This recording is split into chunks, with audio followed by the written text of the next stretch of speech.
Hello, good evening. You're live on GBC24, your own news channel, and GTV. Welcome to News Hour. My name is Ofuyiwa Dako. It's going to be 60 minutes of local news, business, sports, and entertainment. I am Alex Eddy.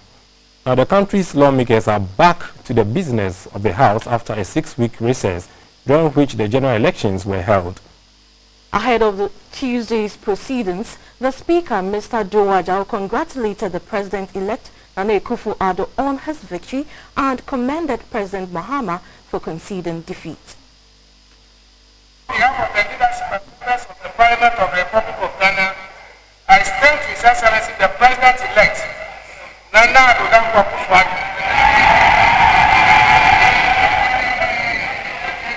Our heartfelt congratulations on his election to the high office of the President of the Republic of Ghana. President John Dramani Mahama's acceptance of the election results declared by the Electoral Commission and his act of personally calling his opponent to concede defeat and to congratulate him, while at the same time appealing to members and supporters of his party to accept the outcome of the elections, is a clear demonstration of his high level of statesmanship. For Tuesday's business, the government laid before the House the project implementation agreement on the power purchase agreement between Car Power Ghana Company Limited and the Electricity Company of Ghana to supply two 225 megawatts power ships in Tema and Sekindi. The minority, however, raised questions on why the House had not received the power purchase agreement before the presentation. The House is being invited to consider and approve the attached project implementation agreement. That is, and it says to us that the supporting documents would be the power purchase agreement and the grid connection agreement. We don't have copies. No, because it's not being laid. When it's laid, copies will be made available to you.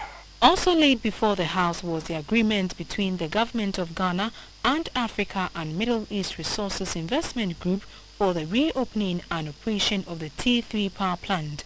This also drew concerns from the floor, with the Speaker reminding members of the volume of work ahead before Friday's break and the subsequent dissolution to make way for the 7th Parliament come January 7th.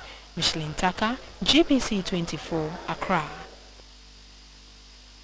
Well, the first business conducted in the new parliament is the election of the Speaker. In an exclusive interview with GBC24, the acting director of public affairs, Ms. Kate Addo, says although it is a fairly simple affair, it must follow due process. The job to elect a new Speaker of Parliament will take place on the 7th of January as all the 275 newly elected legislators register to vote on names put forward. The Speaker is the first officer of the House. At the national level, he ranks third in the official order of precedence after the President and the Vice President. The Speaker is selected by members from among members who are MPs or who qualify to be elected as members of Parliament. The Deputy Director of Public Affairs of Parliament, Ms. Kate Addo, says the process starts with nomination and subsequently members of Parliament vote. Usually what happens is that there is a nomination by a member-elect, and the person that's nominated must have consented in writing. The consent letter usually is kept with the clerk to Parliament, and what happens is that on the day of the voting, when the nominations are read, this consent letter is brought out to show that the person who has been nominated has actually agreed to be part of the process that will elect the Speaker. If there is just one nomination by the House, then obviously there is not much contention. But in the eventuality that you have more than one person, then we'll have to go through the ballot process. So what will happen is that a ballot will be cast, and whoever emerges with a simple majority will then be deemed as having been elected as Speaker to the Parliament. She added that the fourth session of the 6th Parliament of the Fourth Republic will expire at midnight on the 6th of January 2017. Should a woman sail through and become Speaker of the House, it will be the second time in history after Mrs. Joyce Bamford Ado. If the female is qualified and can do it, I think that person shouldn't be based on gender and just, for the purposes of gender. Because I don't think that I should be taken on merit of my sex. Rather, I should be because of what I can do as an individual and not because I'm male or female. So for me as a person, it's not important whether it's male or female. Can the person do the job? Yes. Come January 7, the dust will settle on who the choice of Speaker of Parliament and 2 other deputies are. One must of necessity be from the minority side of the House for fairness and impartiality. For GBC24, Shirley Bewa reporting. Now, President John Mahama's delivery of the State of the Nation address in Parliament on Thursday, 22nd December, has been postponed. The Acting Director of Public Affairs of Parliament, Ms. Kate Adu, told Radio Ghana that the House will decide on a new date which will be communicated in due course. European Union Election Observation Mission, which was in the country to monitor Ghana's elections, has concluded its duty with a media roundtable discussion. The Deputy Chief Observer, Mr. Mark Stevens, cited low patronage of women in the process, unequal access to state media, and the need to improve the legal framework as some issues that must be addressed. The final report with accompanying recommendations will be published in February.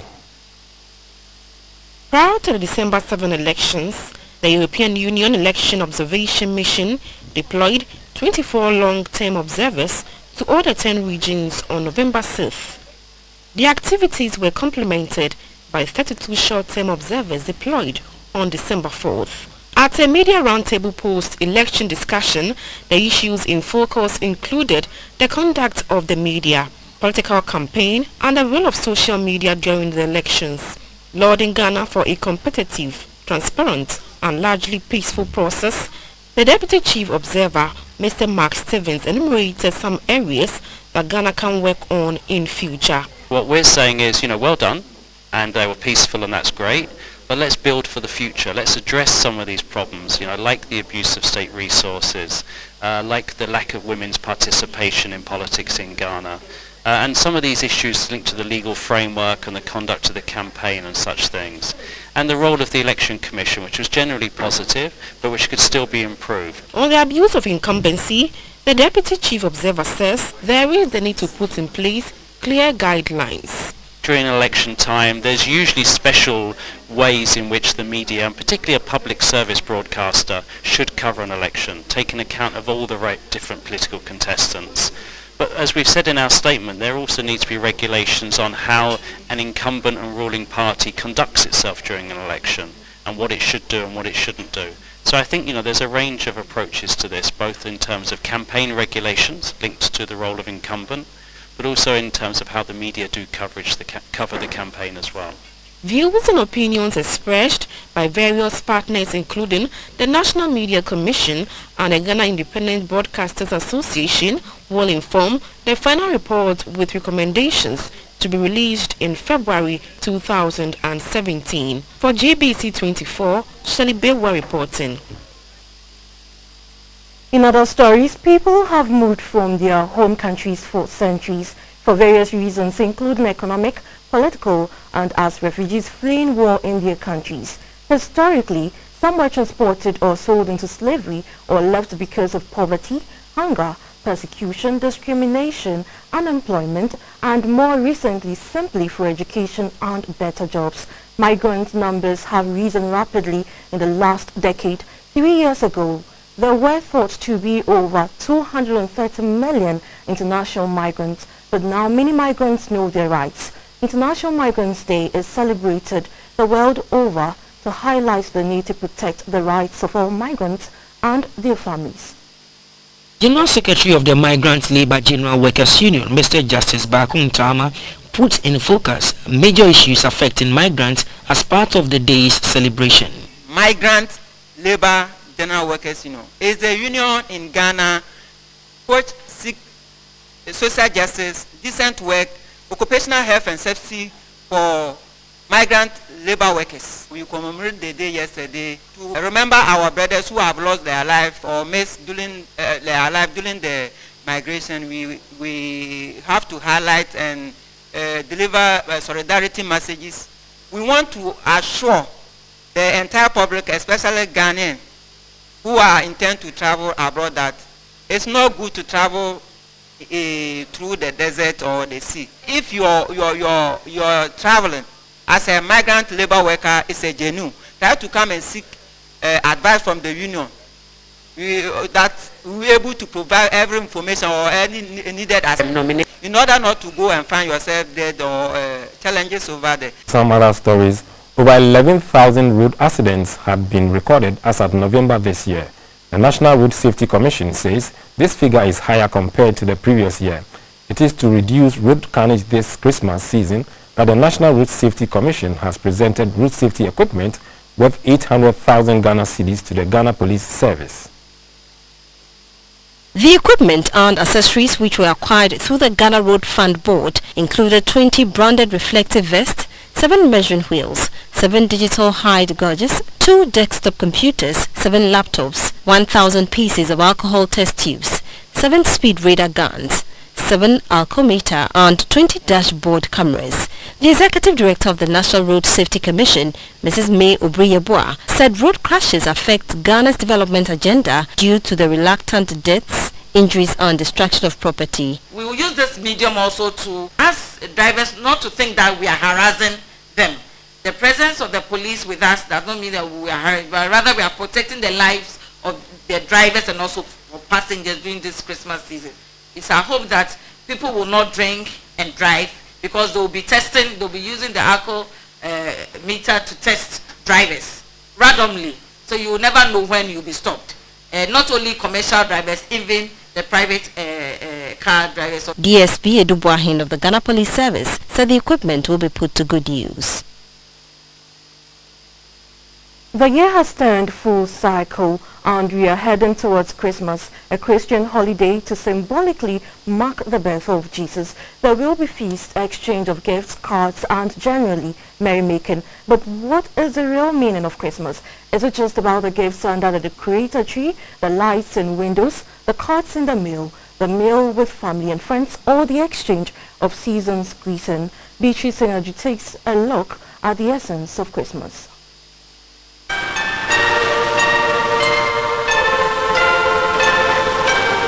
Christmas is in the air, traffic is building up, and the usual hustle and bustle of traders and customers is going on in earnest. Christmas trees are erected strategically in town. Some principal streets have become temporary commercial zones for Christmas items, with shoppers trooping to various malls for various items to celebrate the season. Hampers are also a hot item for those who choose them to say thank you to friends, colleagues and loved ones.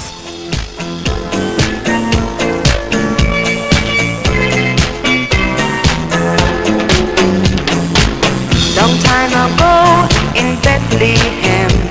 In the New Testament, we were told that Jesus was born to Mary and Joseph, even though the Gospels do not mention the dates of Jesus' birth. Many Christians celebrate 25th December as the day Christ was born. It is a season to be jolly and the biggest holiday on the Christian calendar. The good book tells us that God sent his Son into the world to bring joy to mankind. In an interview, some priest in Accra said Christmas is when God became man to save us from sin and evil. Christmas is important for us to remember that God loved the world so much. As the carol says, man shall live forevermore because of Christmas Day. That's the message of Christmas, that man shall live forevermore because he became one of us, saved us, won for us eternal life. And God became man so that man could become like unto God. Now our dignity is being restored. Our dignity being restored, and we're brought back again to the dignity of a child of God. That's how important the season of Christmas is. In our church, we try to establish a link between the birth of Christ and the death of Christ. In other words, his gospel and then his atoning sacrifice for humanity. Because if you don't link the atonement of Jesus Christ to his birth, then his birth would have been like that of any other person. I celebrated my birthday recently, and I'm not the Savior. But why do we have to constantly be remembered of God's love for humanity, that God wants to save us, and that he brought his only begotten Son to come and live with us, and then teach us, and then sacrifice for our sake? So it has so much meaning for us to talk about Christmas when we link it to Easter as well. That is when you have two sides of the coin making one whole. It's all about God's love for humanity. Decades ago, this season is when families met to have dinner, told stories, and exchanged gifts. But today, some pastors believe families are breaking in Ghana. But Christmas Day should be kept as a family. Don't go anywhere. Stay with your family. You know, these days, you ask your children, when was the last time you had a meal with your mommy and your daddy? And they would say they don't even remember. You know, there's always separate meals. You know, but Christmas Day, let us come together. Be together as a family. Mommy and daddy and the children. We sit around together as a family. Emphasize the family. Have prayers as a family. Share gifts as a family. You know, just be together as a family. You know, the family spirit, like the first family at, you know, in Bethlehem, and Mary, Joseph, and Jesus. It's a family. The parish priest at the Christ the King Church in Accra, Reverend Father Andrew Campbell, said Christmas today has been commercialized. It's keeping Christ in Christmas, not the commercial parties, going out boozing and getting drunk, and then you see there's so many accidents at Christmas too, which saddens me. You know, the people end up in hospital, they end up in the emergency with accidents and all sorts in the mortuary because people drink. They're drunk and they're driving and celebrating, and they think this is Christmas, enjoying yourself, and then they get drunk and you know, don't drink and drive. If you're going to drive, don't drink. The Africa West Area Presidency of the Church of Jesus Christ of Latter-day Saints, Elder Marcus Nash, explained the reason for exchanging gifts at Christmas. Christmas has meaning because of Easter, because he died and he resurrected, that we may all live again. And so to know the Christ and to worship Christ and to rejoice in the day of his birth is to rejoice in his life, and to decide for ourselves that we will follow him, that we'll not only be glad that he lived and died and resurrected for us, but also we will show him our gratitude by how we live, and being kind to our fellow man, and lifting the downtrodden, and helping them to feel hope in their lives. Some are of the view that helping the poor should not be only at Christmas, but rather an everyday thing. The giving of ourselves, which is the embodiment of charity in itself, is what is required of us. Because even as we are going to give, how have we pledged ourselves to say that we are really living with peace, or peacefully among others, our neighbors, that we have compassion over the people, that we also have the needed long suffering for what others do against us, for which we have to also forgive them and try to tolerate them. That is far more important. And so if there should be any package of gift, it should be the gift of love from us to our neighbors as well. So the gift that we package into boxes or into hampers, what is the idea behind them? It's not so much how expensive the hamper I receive is, but the idea behind, that love, that charity behind that gift, that is what matters most. Many believe that Christmas should be different every year. It should be a time to invite Jesus into one's heart, help the needy in society, and desist from all immoral activity that takes man further away from God. Beatrice Sanaju, GBC24, Accra.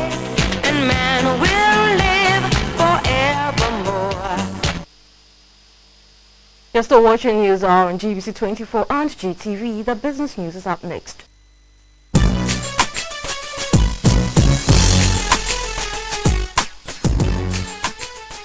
Hello again, my name is Maurice Ugbeti. Time to talk business. GCB Bank has extended its banking services to Saboba in the northern region. Management say the move forms part of strategies to extend banking services to the doorsteps of Ghanaians. GCB Bank over the years has been embarking on branch expansion. According to the bank, to be a truly national bank requires their presence in at least all the district capitals in the country. Though Saboba is the district capital, it has no public bank, and this has compelled most of the inhabitants to travel to Yendi and Tamale to seek banking services. According to the directors of GCB Bank, the Saboba branch will offer all banking services, including deposit taking and investment facilitation. Specifically, all GCB products and services, including the SME banking services, 24-hour personal loan, electronic banking services covering ATMs, SMS banking, internet banking and GCB mobile banking will be available. The managing director of GCB Bank, Ernest Mauli Agbeshi, urged the people of Saboba to take advantage of the bank and improve on their businesses. We have taken cognizance of the nature of business and livelihoods in Saboba, and your bank GCB will pay special attention to SME business because Saboba district is known for its vast farmlands, guest houses, clinics, tourist attractions, trading and transport operators. The district chief executive of Saboba, Adolf Ali, commended GCB Bank for opening the branch. In a related development, the bank relocated its Yendi branch to provide adequate space for customers. The former premise had become too small for the fast-growing commercial interest, the new status of the Yendi municipality, and the growing population.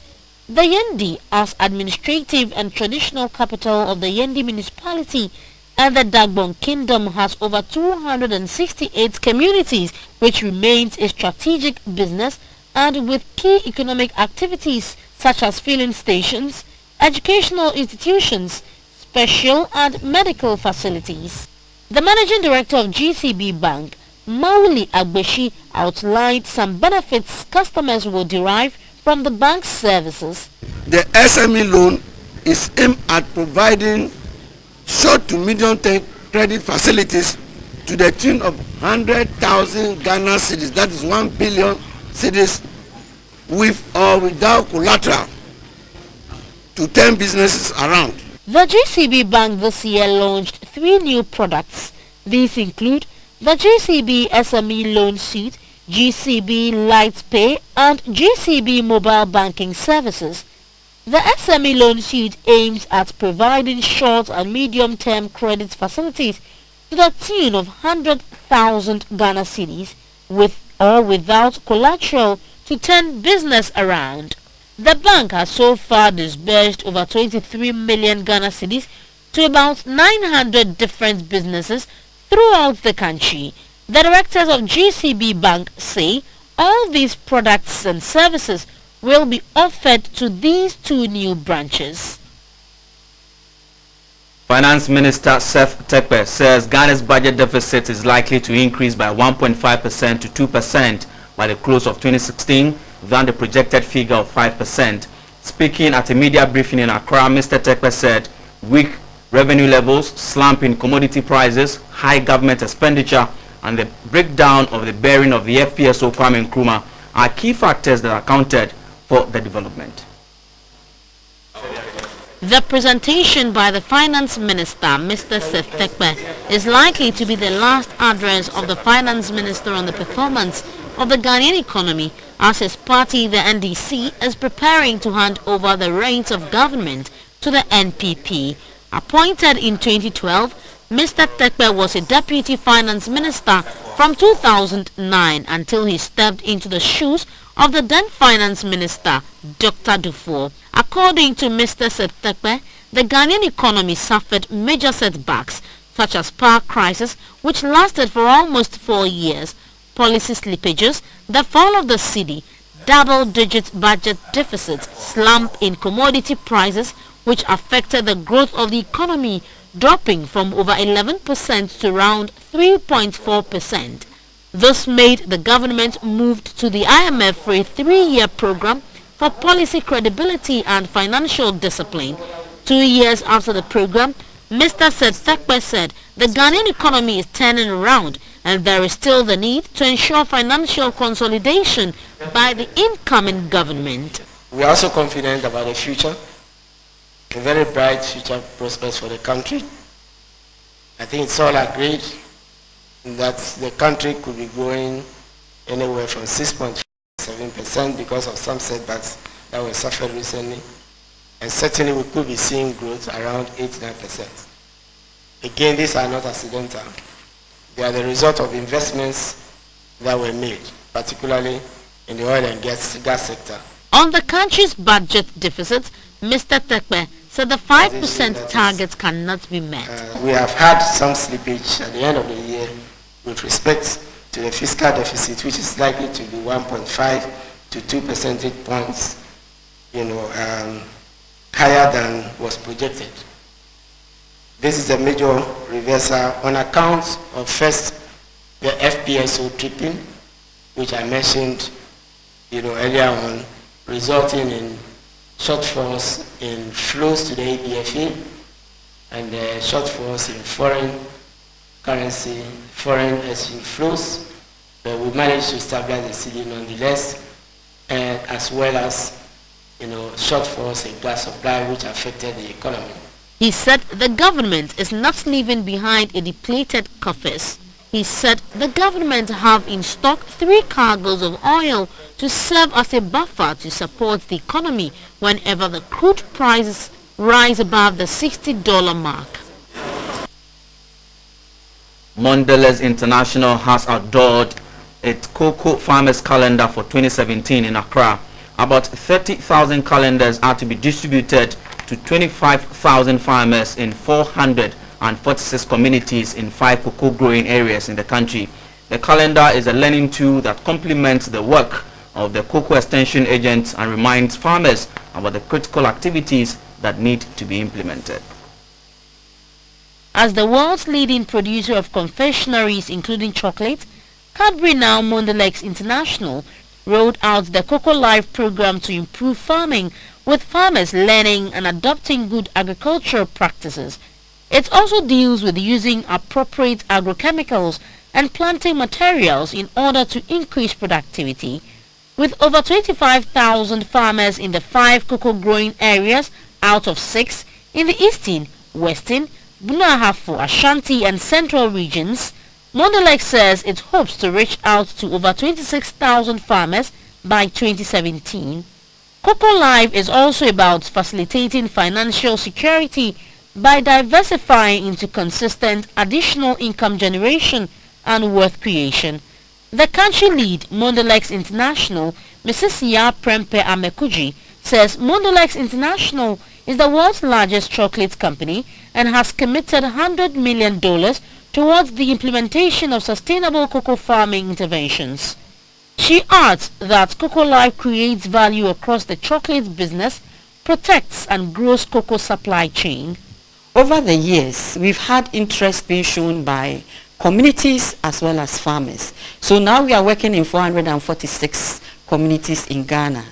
And that is how the numbers are increasing. Farmers themselves get interested. In every district that we work, we have a cooperative union. All we expect from the farmers is that they will adhere to the learnings and they will adopt the practices so that they will produce cocoa in a sustainable manner. A community extension agent from the Ewutu Senya political district, Mr. Kelvin Neti, said the 2017 Cocoa Farmers Calendar is a significant part of the Cocoa Life program in Ghana that has contributed positively towards achieving their goal of transforming lives. Land is scarce now, so to get a new area of land to say you are planting more to add to your already existing farm is difficult.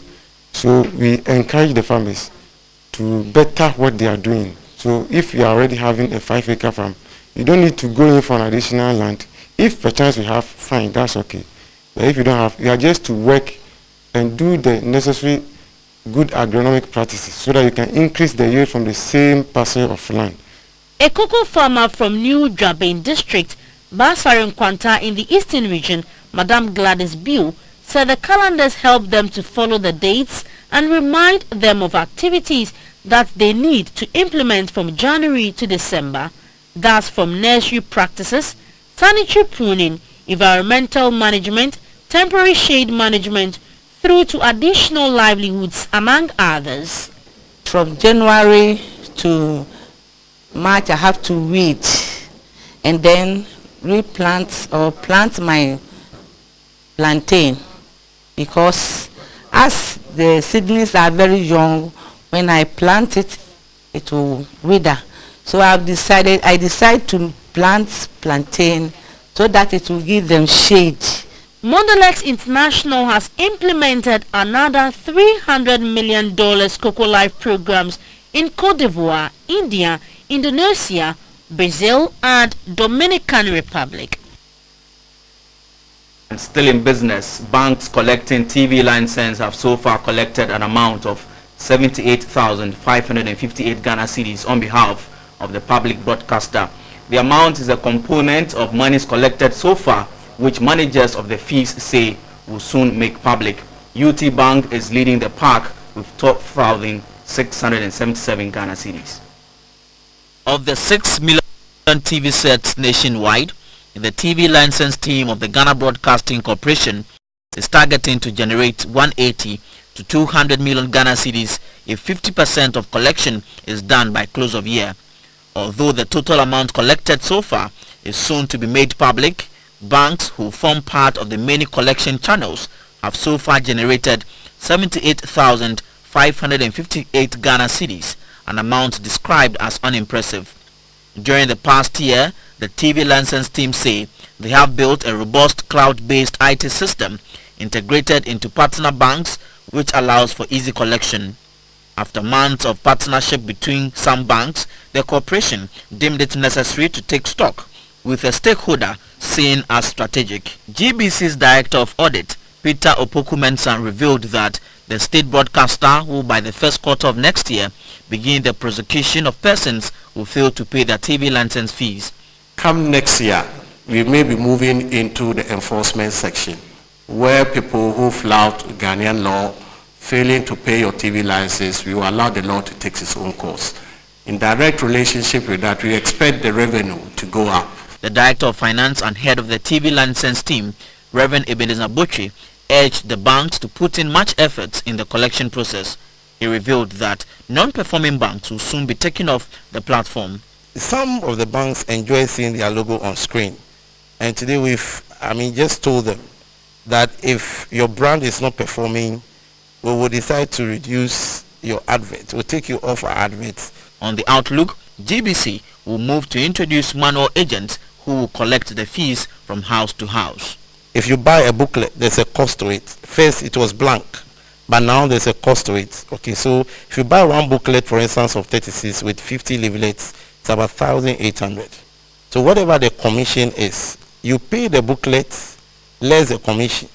So if you buy the booklet and you have to pay at the bank, and you are paying, it's the same process like paying the TV license by the user, because you come to us, you go through the necessary, you apply, you go through the committee, then you are selected as an agent. We set you up on our system.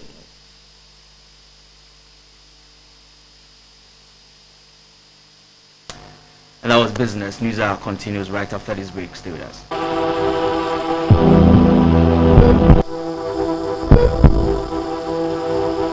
Welcome back to the health segment. From January 2017, service providers under the National Health Authority will have to submit claims electronically. The authority expressed a new arrangement to address delays in reimbursement and rejection of unverifiable claims. A new software dubbed Claim It has been launched for the implementation of the process.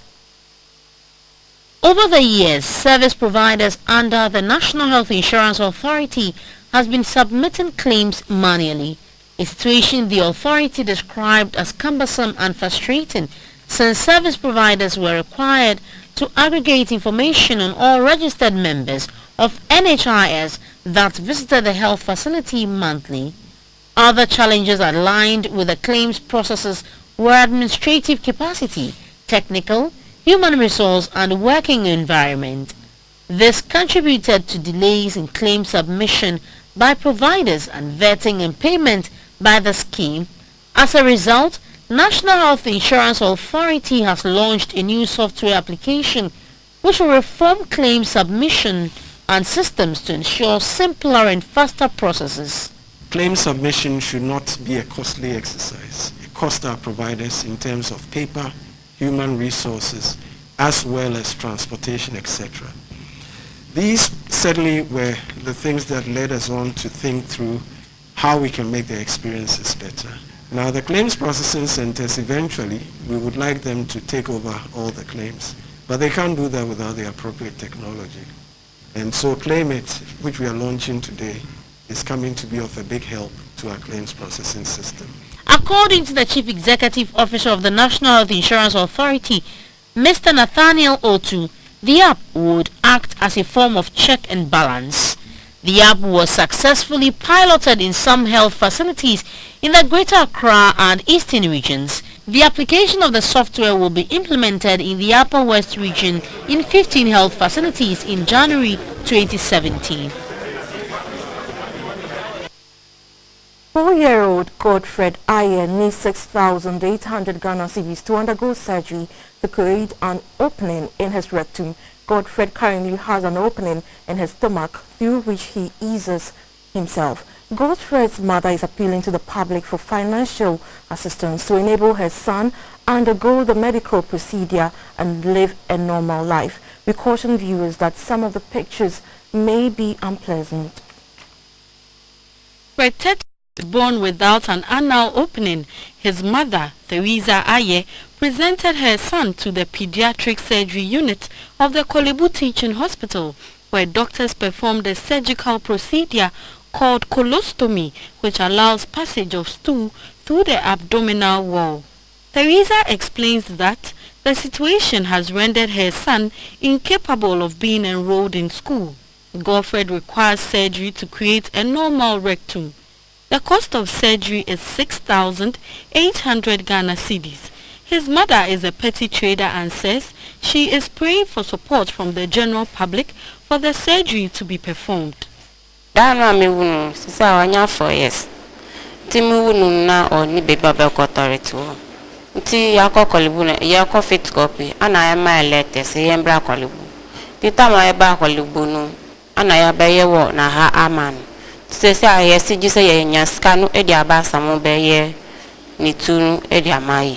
Timi pa Ghana form chona omumbuami na mfanye mami banu. Donations could be paid in the name of Godfred Tete into account number 11311300006680. The number again 11311300006680. Ghana Commercial Bank Pediatric Surgery Unit, Kolebu Branch.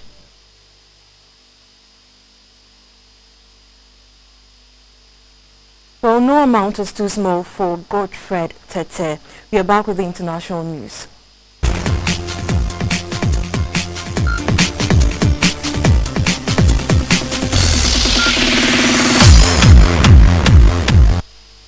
Welcome. It's time for us to talk sports. I'm Theophilus Sampa. The first GT Memorial Tennis Tournament is underway. The 7-day championship is taking place at the Accra Long Tennis Court. The GT Odoye Memorial Junior Tennis Open Championship has children under 18 years competing for honors. The tournament is in categories such as boys and girls under 10, boys and girls under 12, boys and girls under 14, and boys and girls under 16.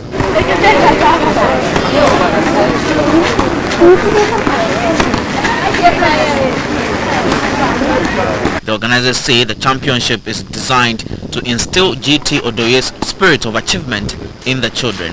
GT Odoye was the chairman of the Accra Lawn Tennis Club in 1965.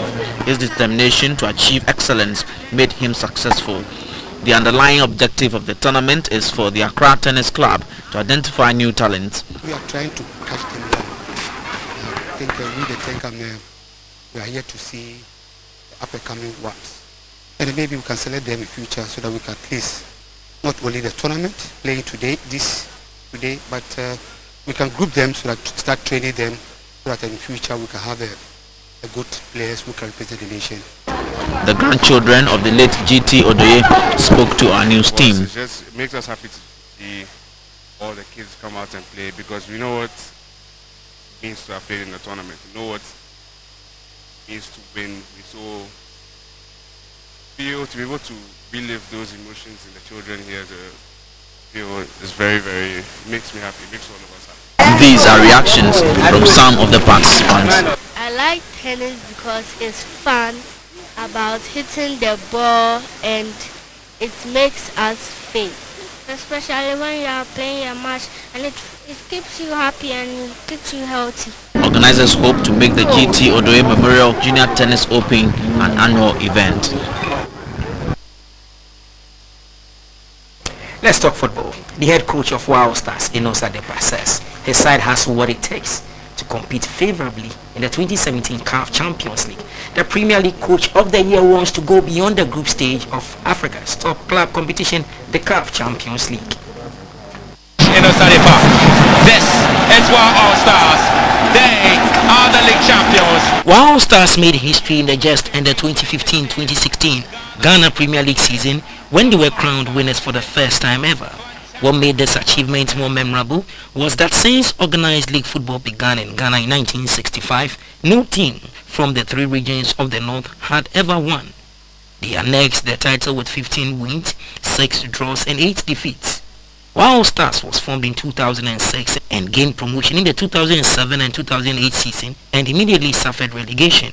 The club made a swift return and have since stayed on the table. Since they returned in the 2007-2008 season, they have never had a top 4 finish.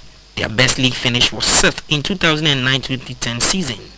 This time round, the team won the title. At the recent PLB-GFA Awards, the club picked 4 awards including the Coach of the Season.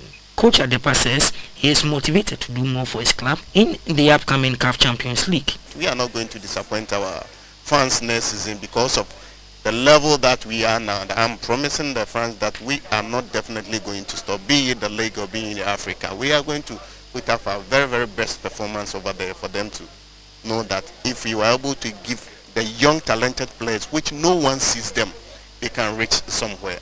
Wild Star CEO Mr. Odronyakon, who was adjudged the CEO of the season, revealed plans in place for Africa. We're going to use the league, as the stepping stone for Africa.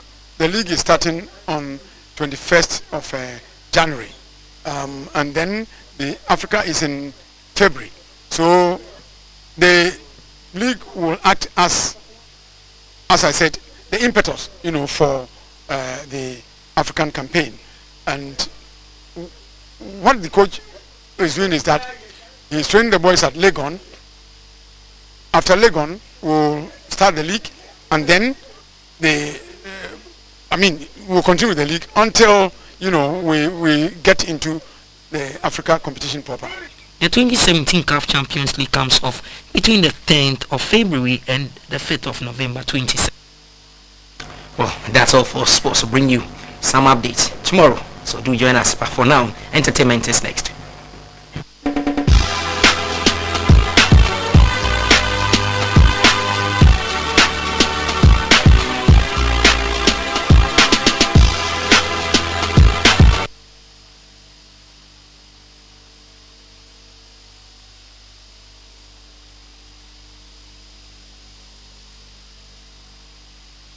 Hello, good evening. Time for some arts news. My name is Valerie Danso. Playing the Monopoly game seems to be entertaining and educative, but the Accra edition promises to be interesting. The Monopoly Accra edition was launched at the Kempinski Hotel in Accra. Lovers of the game get to know the various landmarks in the capital city as they have fun playing the game. Monopoly Accra is an innovation and captures the mind while enjoying the game.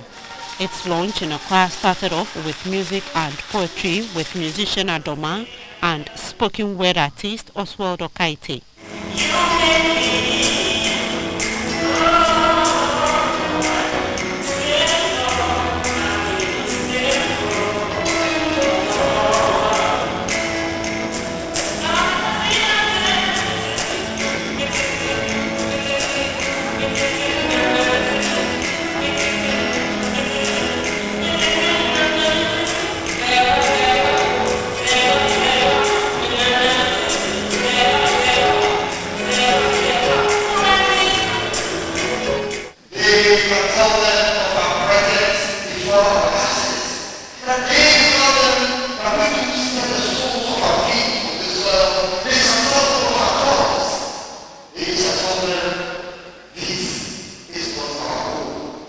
In addition to having fun while playing the game, it also seeks to increase financial literacy, entrepreneurship, good behavior in players, and most of all, allow players to know the landmarks in Accra.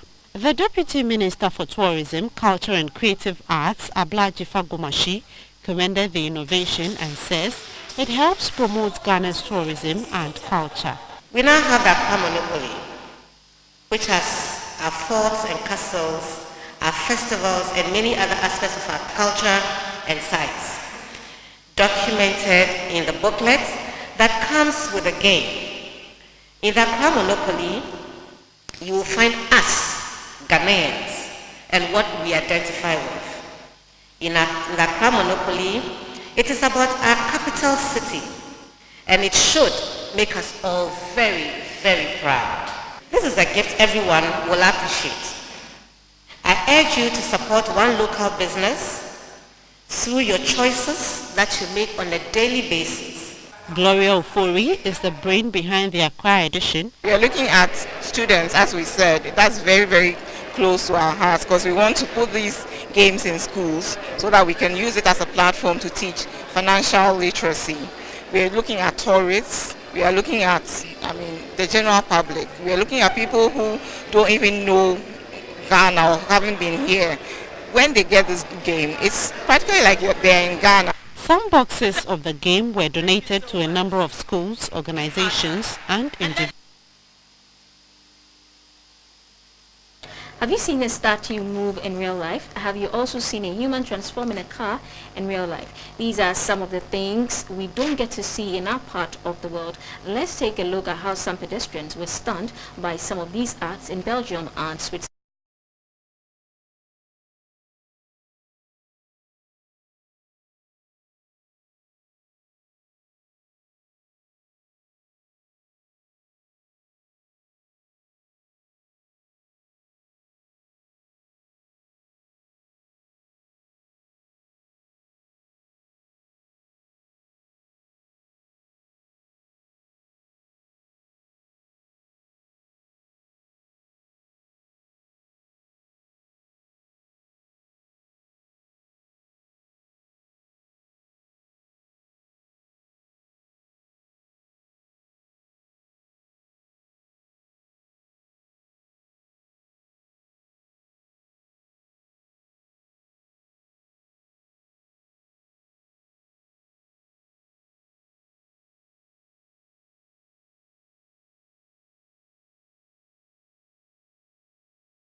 For joining us on News Hour on GBC24 and GTV. Join us again at 10:30 for the late edition of the news. And until then, enjoy the rest of our programs.